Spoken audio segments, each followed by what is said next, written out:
Let us talk about Ar-Razaq. We have a predicament in our communities that people are not getting married. So you have, 1,000 sisters and you have 300 brothers. There's a shortage of brothers and people aren't getting married.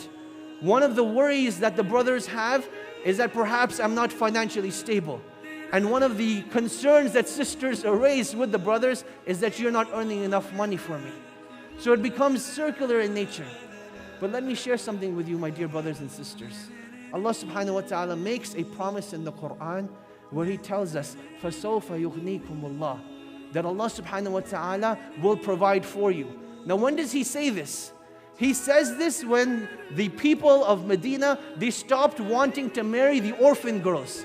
They wanted to marry the women of noble lineage, the women who had wealth, and they left away the orphan girls because they were poor. And the Sahaba themselves, some of them were not rich. So they were trying to get rich through marriage. Allah subhanahu wa ta'ala tells them that put some faith in Allah.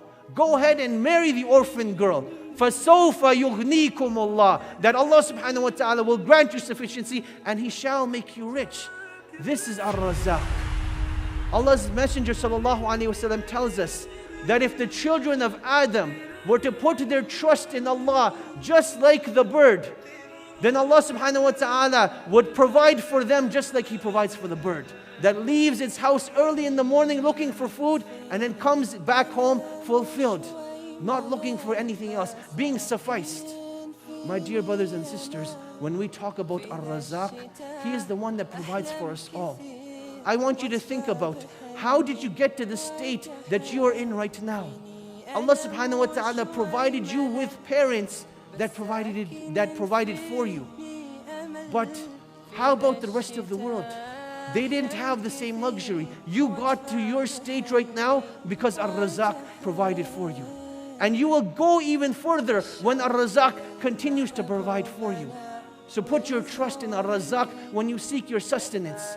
Do not ever think that by cheating or by partaking in the riba, your wealth will increase. But know, my dear brothers and sisters, that wealth will only increase when Ar-Razaq says it should increase. So put your trust in Allah subhanahu wa ta'ala and He will cause it to increase. يا من له ستر علي جميل هل لي إليك إذا اعتذرت قبول أيدتني ورحمتني وسترتني كرما فأنت لمن رجاك كفيل.